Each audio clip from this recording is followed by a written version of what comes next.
This video is all going to be set around Langostlin. It's a wonderful place for visiting on holiday. It's like a town that's always on holiday, even though it's quite small, and you can do so much here.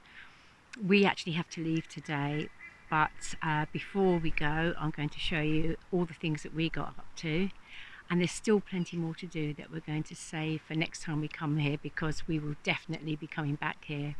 So here goes. This is a bit about Langostlin. Langostlin is a small town of 3,500, though its numbers are swelled by many visitors. The River Dee runs right through it, and behind are lots of small roads leading out to the countryside. We came up this one to visit Plas Nwyd, where these two ladies, who were Irish aristocrats, escaped from Ireland to come and live together in Langostlin, where they became known as the Ladies of Langostlin.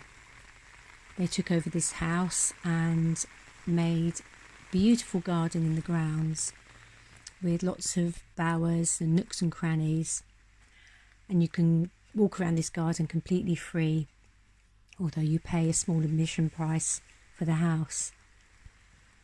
It's really lovely here. It's very green, as you'd expect from all the rain that you get here, but it's also very solid. Everything's made of like a solid granity sort of stone.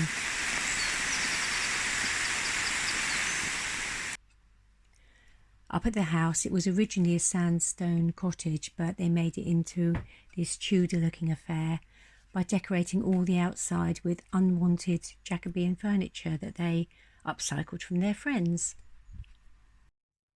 Same with the panel here, so they're all sort of off cupboards, chairs, you know, inlays and all the rest of it. Churches will also be renovated, so you've got a lot of which added. You've got the apostles, you've got the angels up here, so it all adds to the effect really.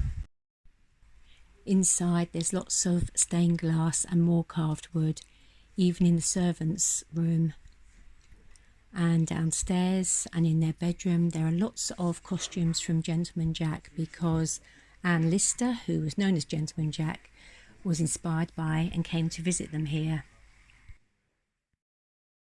And today you find us scrambling up the hillside to a castle above Langostlin, or Llan as the locals call it. And I'm no foresty forest, so this is a brutal uphill. It's not very far, but it's not meandering, it's like that. So, but it's a gorgeous day, and I'm going to show you all around me because it's beautiful. So Langostlin is down there, and that big white pavilion you can see is where the Eisteddfod has just been held. So when we were first up here, we were regaled with music for a few days, and all around are the mountains of North Wales.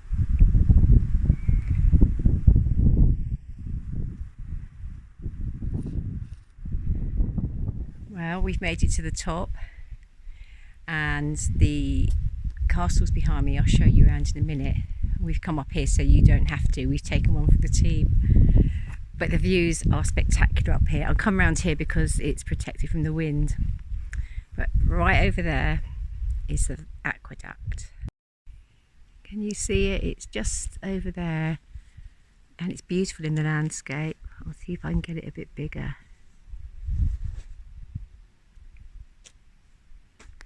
And it's looking down on all the valleys. So this was a medieval castle, but about 1,000 years before that there was a hill fort up here. So there's been many.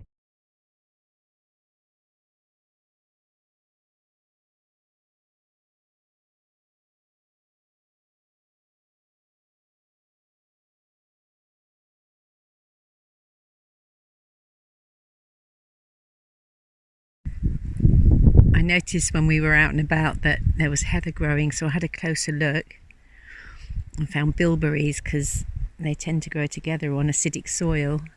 The trouble is we can't stop picking them now. The state of my hands. Oh, and wild strawberries too. How many are there? There's only 2 there, but I think there's a couple more down this way. Green man of the woods.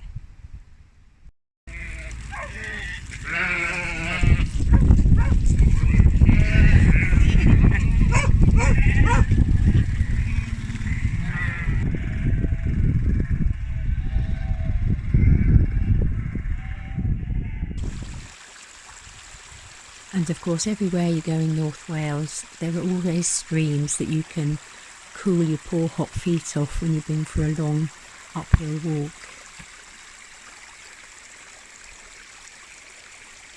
And we also found some streams coming straight out of the hillside, and as they were the source, clean enough to drink. Tastes good. Yeah, it's got a really clean taste, isn't it? It's soft water.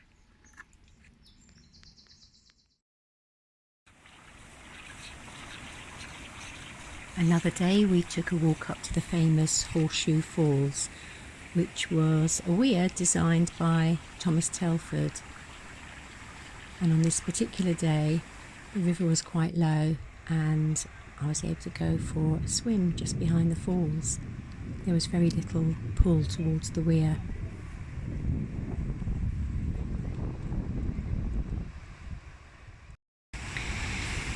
So the Horseshoe Falls over there was built to direct the water down here and through here, and then in that building the water flow is measured, and if we go around the other side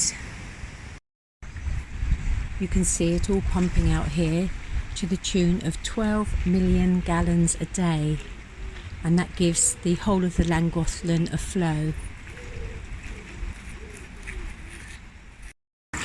This is the weir going round to the pump house, and every now and again it starts agitating down there, presumably to get rid of all the debris that builds up on the grates. Such a clever system. From Langostlin to Horseshoe Falls is a steam train, and we've come up to the station at the top, looking over the chain bridge and the hotel down there and the River Dee. I think the train goes on up there a little way.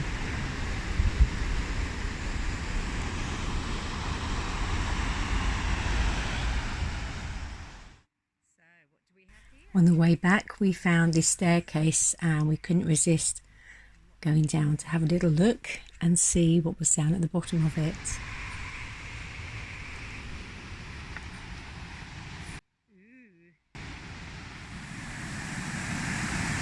Looks like a place for a swim to me. Actually, maybe not that one, it looks a bit hectic. However, this one over here, that looks more doable.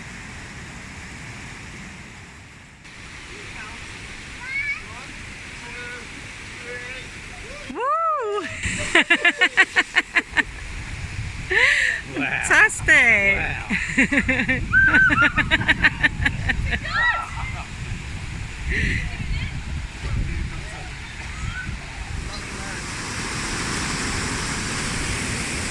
These two are going to Canada soon for 6 months, so they're practicing their technique before they go there.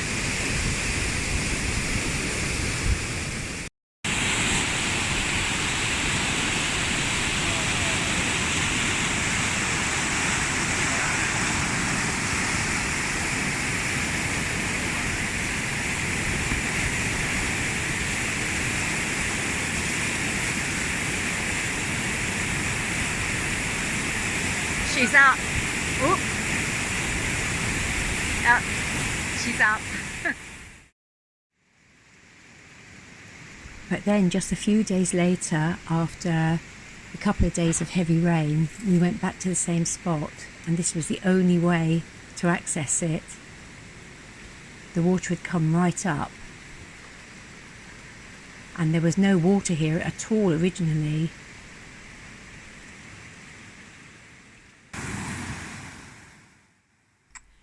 This was the spot where the little girl jumped off just a few days before. You wouldn't dream of doing that now. You get pulled all the way down to the sea, I think. But we hung around because we'd met a couple of canoeists who we knew were about to come down the river.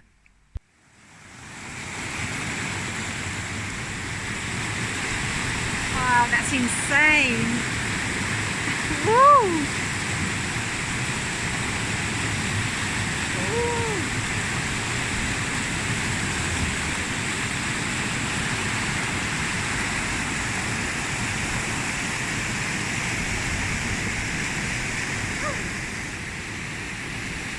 So we decided to join in the fun and went whitewater rafting, though obviously with a guide.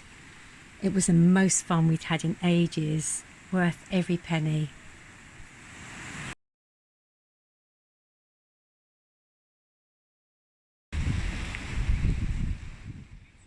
But sometimes, even with the most experienced guide, the unexpected happens.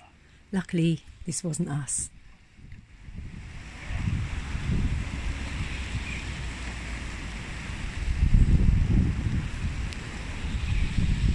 I wonder if they'll go back and get the other person.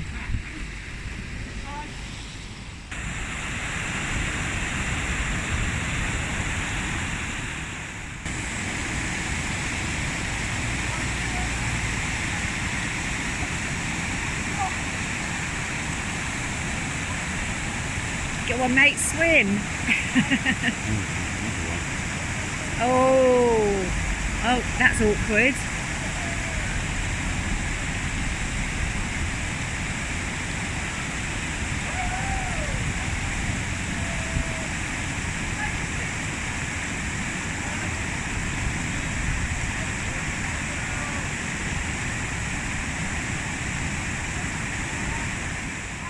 Leaving somebody to hold the boat in while he goes and rescues the other one.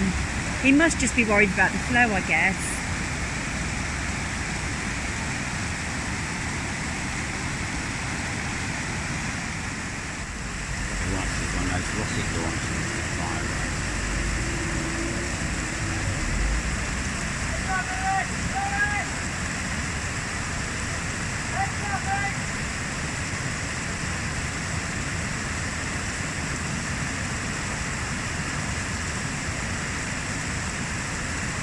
Oh my god, and yet another coming down.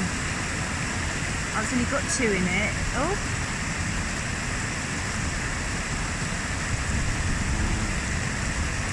Oh, they're all over the place, those ones.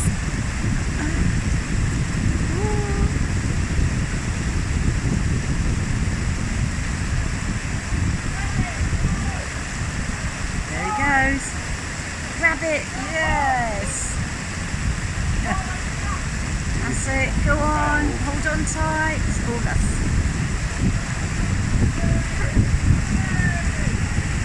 Over to the boat. Yay, they got him.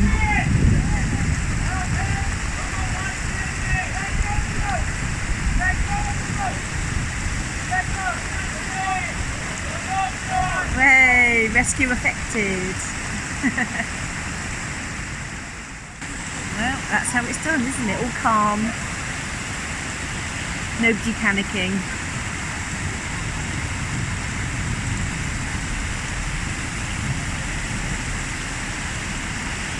And they've still all got their paddles. A broken one there. A broken one? Oh really? Oh, it must have snapped on a rock, eh?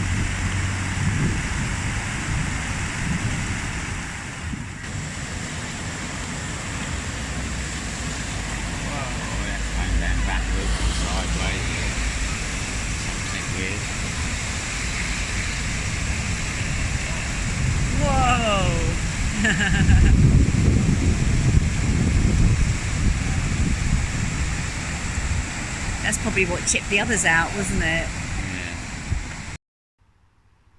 Yeah. Well, that's the end of our stay in Langostlin, where we're rather sad to leave, but needs must. We're back in the spot where all the boats get stuck on the ledge just the other side of this boat, and where Henry pulled the lady out of the water that was over a week ago now, so it's better than television here.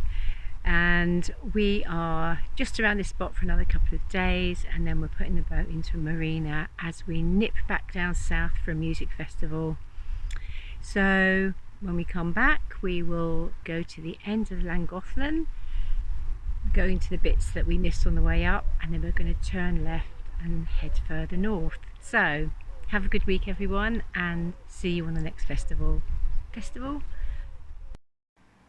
Well, I will be seeing some of you at the festival, but everyone else, I'll see you on the next video.